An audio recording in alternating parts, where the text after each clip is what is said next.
Now we saw that when the workflow ended, we were dropped back onto a client's dashboard. Again, that might not be your client.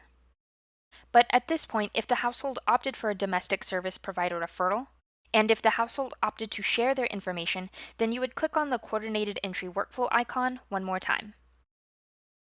This time we'll say that the client does not want a referral to a survivor service. This is essential to break the loop, so to speak. This is also the process you would use for clients who do not want a survivor service provider referral. With that answer, we get pushed through to the next section of the CE workflow, identifying your client. You'll see that we have three options.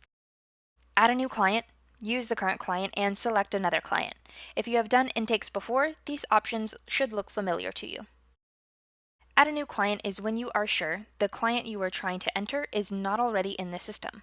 Use the current client means you will complete the CE intake for the client that you see listed in the top left-hand corner. Search for another client will let you do a search in the system for your client. For this example, we are going to add a completely new client into HMIS. Before you're able to add a new client, ClientTruck will prompt you to search the system to make sure that the client is not already in HMIS. My advice here is to search broadly. Do not search with all of these fields filled out. There are instances where a client's name may be misspelled, they may not have their social security number in the system, or it may have been mistyped. It's also possible that they may not have their date of birth entered into the system, or it could have been entered incorrectly. If ClientTrack finds any clients it thinks might be your client, it'll pull up that list. If none of these clients are yours, you can click Next on the bottom right to move on to the next page. On the basic client information page, fill out the demographic info for your client. All fields marked with a red asterisk are required even if the answer to those fields is client doesn't know or client refused. There is also space at the bottom of the page to enter additional contact information for the client. Once you're done entering the information, click on Finish. Next is the Information Release page. This is where you can set the client's restriction status. To be clear, the ROI currently covers data sharing within HMIS, not data collection. An ROI does not need to be signed for data collection, but it must be signed in order for that client's information to be shared with other agencies. As stated before, the ROI needs to be reviewed with the household before HMIS comes into the picture. Having it here in the workflow shows other providers that use HMIS that this step has already been completed. You will want to make sure that the information release number is set to 10,001. This number is Texas Balance of State COC's special ROI number in HMIS. The default security restriction will generally be set to Share Intake Globally or Share Intake to MOU. Either is fine. If the client is set to Restrict to Organization, switch the setting to Share Intake Globally unless otherwise directed by THN HMIS staff. Everything on this page seems to be good, so I'm going to click on No Changes.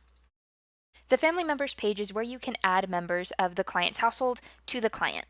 If a new family, let's say a mother and her 2 children, presents as homeless at your agency, it's important that you add the children to this page.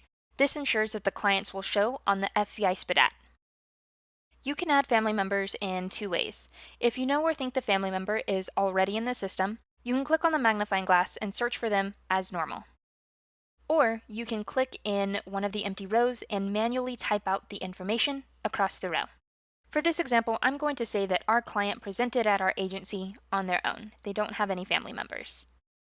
Save and close when you're done.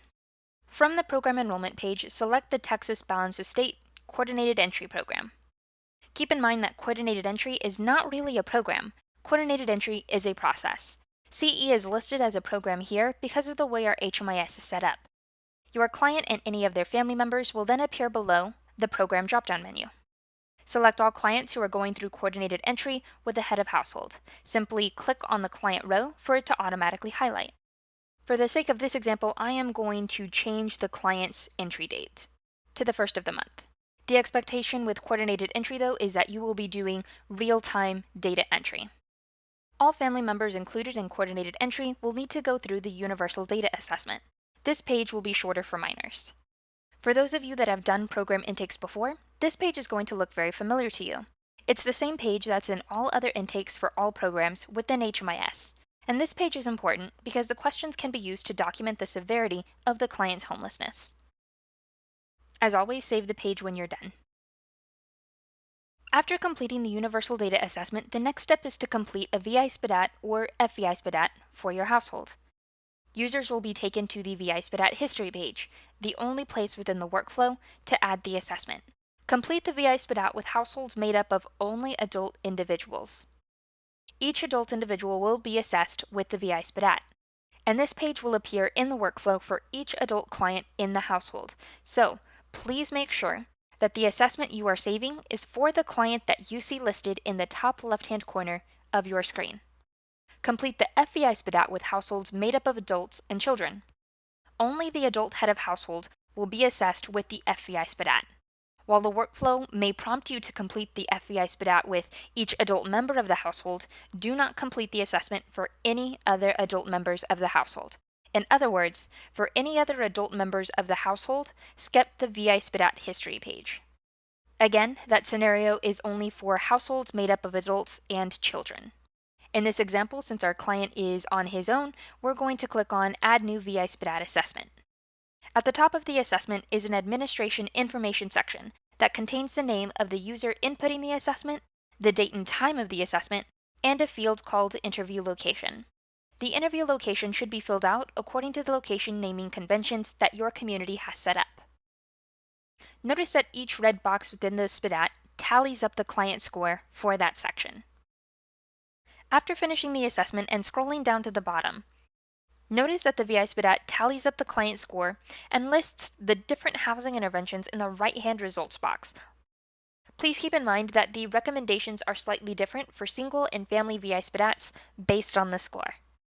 There is an additional section at the bottom for follow-up questions where you can enter more contact information for the client. This will also appear on the client's dashboard. Take note of the special population questions section at the very bottom of the assessment. This is specifically for the domestic violence workaround. Do not fill out this section unless you are completing the DV workaround for a household. This will be covered in a later video. Back on the VI-SPDAT history page, you'll see the client's total score on the far right. You can review any of the client's answers by clicking on the blue action button next to the assessment and then clicking on Edit View Single Adult. Click on Next when you're done with this page. If a client score is 3 or less, what you'll see next is the Diversion Outcome Assessment. You can follow the guidance on the page to have a conversation with a client to determine what the next steps the client feels they should take. Notice how there is not a lot to fill out on this page. Successful diversion uses the first conversation with the household as an opportunity to explore their current housing crisis, not to ask a list of diversion questions. Once that conversation is had, you'll need to answer, was the household able to identify alternative shelter? Yes or no? And then were you able to provide the following to the household, landlord mediation or conflict resolution? Let's go back to our VI-SPDAT example.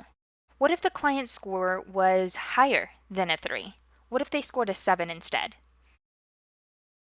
For clients that score a 4 or higher, the next page they see after the VI-SPDAT history is the VI-SPDAT outcome page. The pass and fail markers here indicate what housing intervention is appropriate for the client based on their VI-SPDAT score. Which interventions are the most appropriate for the household? If you said rapid rehousing and transitional housing, then you're correct. Follow the guidance on the page so the client can make an informed decision about their housing options. On that note, do not share the VI-SPDAT score with the household.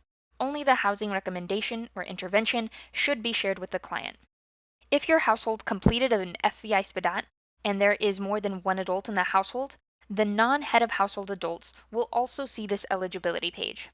Since these non-head of household adults did not complete a VI-SPDAT on their own, the eligibility page will list their eligibility result as not enough data. This is normal, and you can skip the page for those non-head of household adults. Again, this is only for households that completed an FVI-SPDAT. This page is one of 2 places where users can make referrals in the CE workflow. Click on the blue buddy icon to the left of the housing intervention to make a referral to the appropriate agency.